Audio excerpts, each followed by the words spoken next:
All right, ladies and gentlemen, I hope you had a wonderful day. The big day is tomorrow, and Jerome Powell is expected to cut rates for the first time in 4 years. So I got a breakdown for you. We're going to go over what you need to be looking for tomorrow. There are a couple of fun facts that are actually important. They're not just fun. They will help you out tomorrow, and then you need to understand what is at stake because the last 48 hours, it has opened up the opportunity for a new risk, and that simply is the market is undecided. By the end of the day today, the Fed futures were at a majority of 50, aka 2 rate cuts, but it wasn't like that a couple of days ago, and it's right on the cusp. So depending on what happens tomorrow morning, we may get a movement of the odds. But why this is so important, because now some people are saying, well,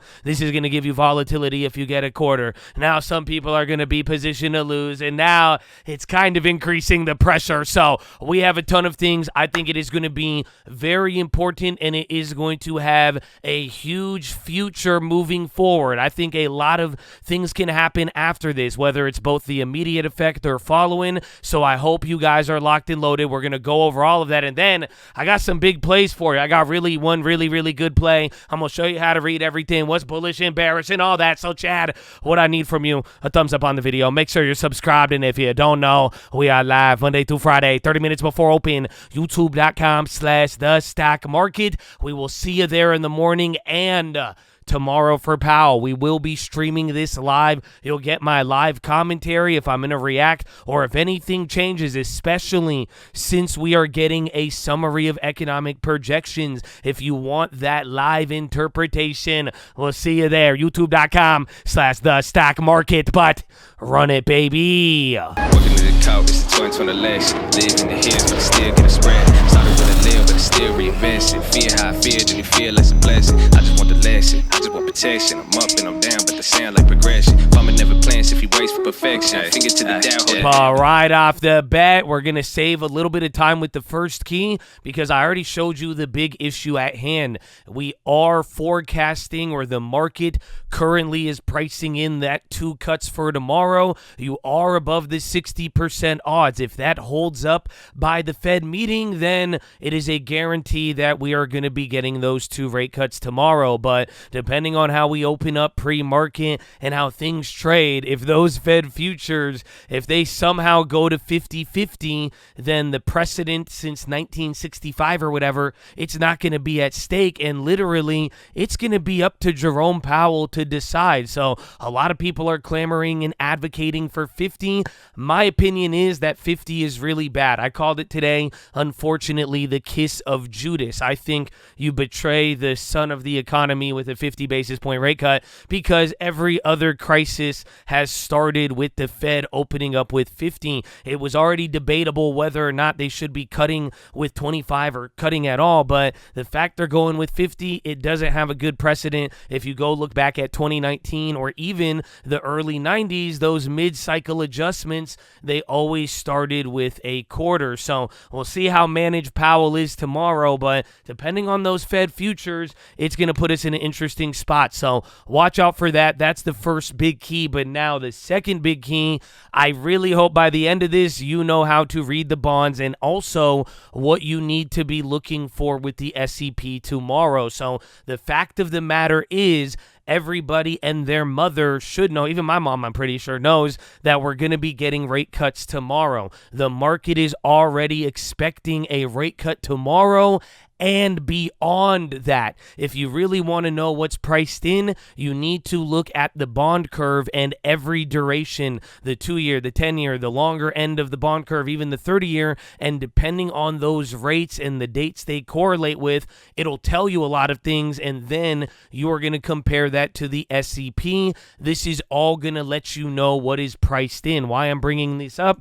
Because tomorrow we're going to be getting the SEP, and then depending on what happens with the amount of rate cuts and what that SEP says, there are going to be a few scenarios that are either priced in or not. So I'm going to go over that with you, but what I want you to understand first is this is the summary of economic projections, and I want you to see where the bonds stand up against the Fed in what it's already communicating. If you go and look at the latest summary of economic projections from the Fed, look at their terminal rate for 2026. That is in about 2 years from now. Even imagine at the beginning of the year, this number was the same, around 3.1. The Fed is saying that their median estimate after polling all of the Fed members, the median is expecting that the bonds, the Fed funds rate will be at 3.1 by the end of 2026, right?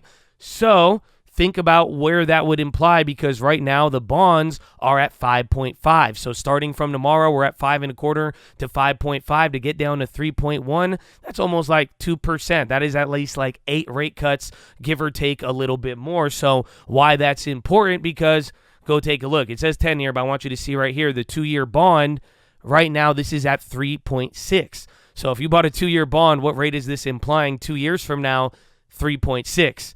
Go back to the Fed futures, or the Fed, the SEP, and it's telling you 3.1, aka the bonds are within about 0.5, 2 rate cuts within where the Fed is forecasting on the SEP. So this is important because depending on how this comes out tomorrow and how this changes, that's going to cause a lot of reactions. But also leading into the event, if you really want to know what's priced in, the bonds are telling you all of this. Even the Fed futures. Remember, I gave you a lesson on this a couple of months ago, and I was telling you how to read the Fed futures. I think that's the title of the video. But remember, if you go to the futures, go to the Fed futures /ZQ, type it in the option chain, you could see which date correlates. Remember the /ZQ Z24. That was that play I lost a lot of money on last year. I think ZQ Z24. Remember this one? Yeah. So that was the one with 7 rate cuts, but type it in and look at the chart. The ZQ Z24 is at 95.6. That is telling you a rate by December minus this from 100. That leaves you with 4.4. Go take a look here. What is the federal funds rate for 2024? We're between 4.6 was the previous projection, and the latest one was 5.1. So you are about 0.5% away from what the Fed futures are pricing in there. It's telling you where the market is. So again, even December, that matches up with that 2026. It seems as if the market and where bonds are currently priced, it is about 0.5 away from where the SEP is. So hopefully you're seeing why tomorrow is important. And yeah, people are expecting rate cuts. They're expecting more than just even 1 or 2 tomorrow.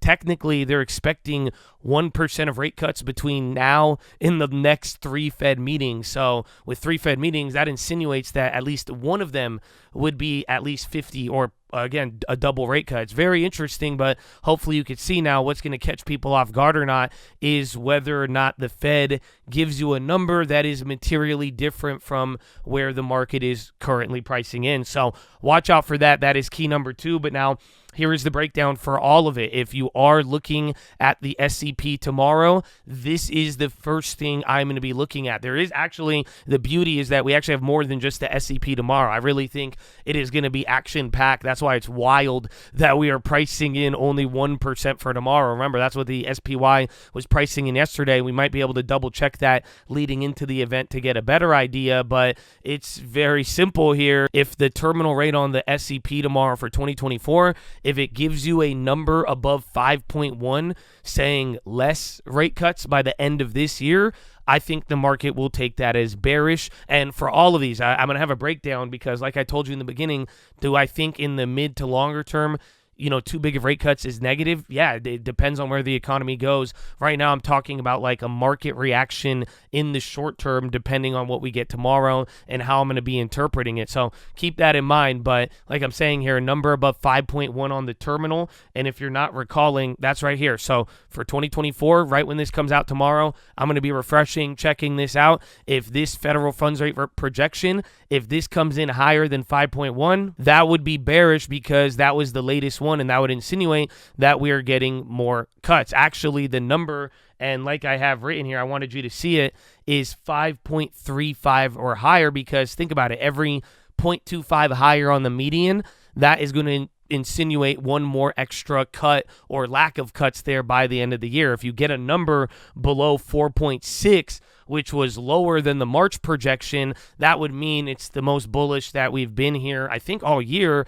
That would indicate more aggressive and quicker rapid cuts, and I think in the short term, the market would interpret that as bullish. So that's what I'm going to be looking for on the terminal rate for 2024 when the SCP comes out. For 2025, same thing there, a number above 4.1. That's going to be bearish, because then that's going to change how people are viewing not only the next set of cuts that come here by the end of the year, because remember, Powell could always delay and punt till 2025. That's what he did at the last meeting. Remember, he changed things around and started to slowly shift towards 2025. It's literally what he did at the last meeting. If he does do that again here, if he does it too aggressively, again, above 4.1, go by a quarter points of increments, that would be bearish. Below 3.9, then the market would take that as bullish. And then finally, 2026, same logic here with all of it. And then if we stay within a 0.5 of all of it, even down to 2026, the 2 years already at that price. And that's what I'll tell you. If all of these numbers stay the same, and then the 2026 projection is at 3.1,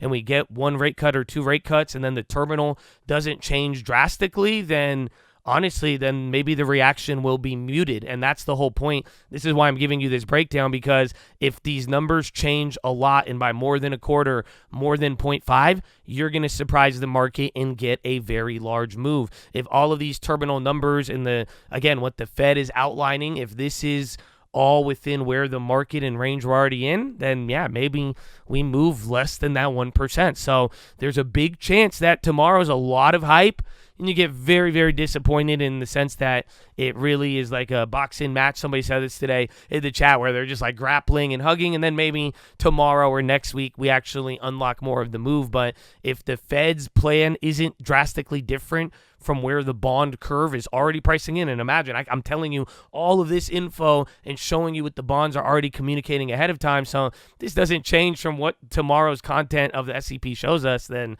I mean, why would the market freak out? You're just going to go back to whatever plan we're on, and then it's going to be the politics, election, and all of that stuff.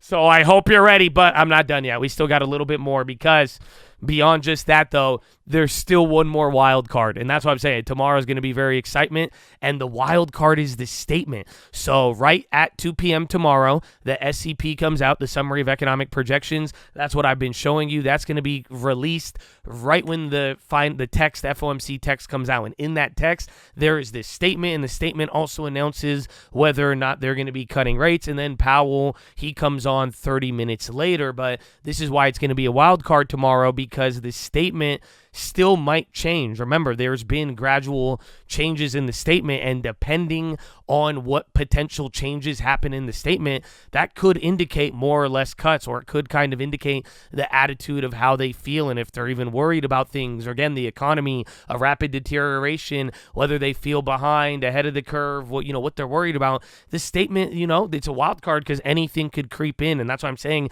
it's harder to anticipate. But if it is obvious when it does come out, that alone can cause a big reaction. And then here's the final little fun fact. Believe it or not, I think it's the Cleveland Fed, because Loretta Mester retired, but Beth Hammock, no idea who this is, but she is apparently going to be one of the dots. So she will be a new dot, and she'll be, for the rest of the year, going to be a new dot in the mix of all of this. So it's interesting, because there's a new dot in the voting mix, and yeah, that's why they use the median, but we'll see if anything sticks out, or how the math all plays out. So I'm going to give a breakdown of all of this tomorrow still too, before it all happens. Like I said, I will be there live, so I hope you're ready for all of it, but it's going to be exciting. History in the making. And again, if whatever happens here, I think this is going to outline the path, my personal opinion, in the next 3 to 6 months. So like I said, there will be a reaction. There's going to be the bond plays. And again, depending on if the terminal goes higher or lower in the dot plot, that's going to determine a lot of my active plays tomorrow. But like I'm saying, depending on how things move and the path that they start to go about, and any signal, tomorrow could be an opportunity for the Fed to tell you a little bit about the economy. And that's why I was saying, if they start with 0.5, I think that's a warning that we're going to slow down in 3 to 6 months. If it starts with a quarter, then I think maybe that'll be a little bit more confidence in Powell just kind of making sure he doesn't fall behind, but not really panicking about what they're seeing ahead. But hey, we will see what happens, but let us get into the plays. So, right off the bat, I hope you guys are locked in. And again, we will be there live tomorrow, so I hope I see you there. But I have a couple of plays, man. I'm going to give them to you all at once. In the first play, this was the play I made today, and I love it, man. Bitcoin. This is the answer, and I'm going to show you why here. You'll be able to see, but BITO, this is the play I grabbed. And honestly, if you go look at BITO, it has underperformed. It kind of is like YCL and like a VIX. That's the only problem with it, but I grabbed the September 30th 21 calls. I grabbed 100 of them for 8 cents. Literally intraday, they went up 60 cents. I talked about this idea yesterday, and I think even then, as people started getting involved with the volatility and putting on their plays, I think people were going towards this because it's very simple, man. Bitcoin, commodities, we're talking rate cuts. These things always move, and especially Bitcoin. My logic here is that most of Bitcoin's history has operated, and it's operated in a low rate environment. Honestly, I'm telling you, we need to watch this. It's underperforming. If you go look at bonds, go look at gold, and then go look at Bitcoin. This is why I'm saying it's the answer, because it really does stick out in terms of lagging and leading. So BITO, like I'm telling you, it's already kind of lagging, and you can see BITO looks very different. Again, gold, that's near the highs. Again, these are 1 year charts. TLT, you could kind of see how it's breaking out. But if you go look again, I guess GBTC, Bitcoin, I don't know, is that it? So this one, Bitcoin is already like ran up a lot from the 1 year. So that's what maybe kind of brings it down. But in terms of like the volatility and BITO, this thing I think is going to pop off once we get a rate cut. And if we get a surprise, this thing will move. So here's the deal. I do think that this play could fail essentially if we do get a dud, and the fact that it's shorter term. If this doesn't want to move and it's a levered ETF here on the futures, there's many ways this thing could backfire. Maybe Bitcoin goes up and these plays fail. So I am going to look to be making it free, but I do think Bitcoin is something that hasn't been talked about. And if we are going to be getting a rate cut cycle and a plan forward, I think this is going to have a lot more moves and maybe get back to leading how it was in the beginning of the year. Remember, it was popping off a little harder, but as of lately, it has been underperforming. So that's the only play I made today. I did actually make a play on the yen. I think I'm down on it. Yeah, I'm still down on it now. It's coming up here, and then I'll probably sell out of that right before. But other than that, that's all I did, and then I'm still holding my TLTs. I did not make them free, but I think you should if you need to. So I am looking at some of the shorter terms, but if you did notice, those plays came down. So we were talking about not rushing them, but the 105s, again, TLT, the reason for the 105s is that's the 10-year at 3.5. So depending on what we get for the SEP tomorrow, that's going to either kill that play or make that a really good one, and then we'll find out where it is. But anyways, that's all play number one and the ones that I made today. And then play number two, the ZQ. This is the Zaza. If you remember, I'm in the September futures. I went long on the 50 basis point play, like I want to say 3 months ago at the last Fed meeting, or 2.5 months ago, and that play went up a lot, then came back down, and now I'm only up like $200. Again, it's a small amount to play, but I'm kind of down with the wager. If they do 50 basis points, this play still, believe it or not, the September Zaza, it's like /ZQU24. It's the September futures. There's enough time to trade it where, again, if there is a 50 basis point move, these are going to move rapidly, and I think they're going to go up to about $1,000, and then if you're wrong, I think you will lose about $1,000 though if we end up getting a quarter. I think you'll lose like $750. So it's an interesting risk reward, so I'm going to be watching that, but I'm down to hold it, and it's, believe it or not, like pound for pound, kind of a cheaper volatility play with some of the futures. So, but don't push it. But that's play number two, and then finally the yen. So I think I'm going to exit my play that I made on it today before, but the thing you got to realize, man, it's yen is already moved up a lot with bonds and all of the other stuff, but if there's anything that is going to kill the dollar or even make the dollar strengthen, it's going to move the yen. So especially with policy and now us lowering and closing that differential, I mean, think about it. What's going to happen if you're telling me a couple of weeks ago people were saying that, no, we weren't going to get 2 rate cuts, and then we do tomorrow?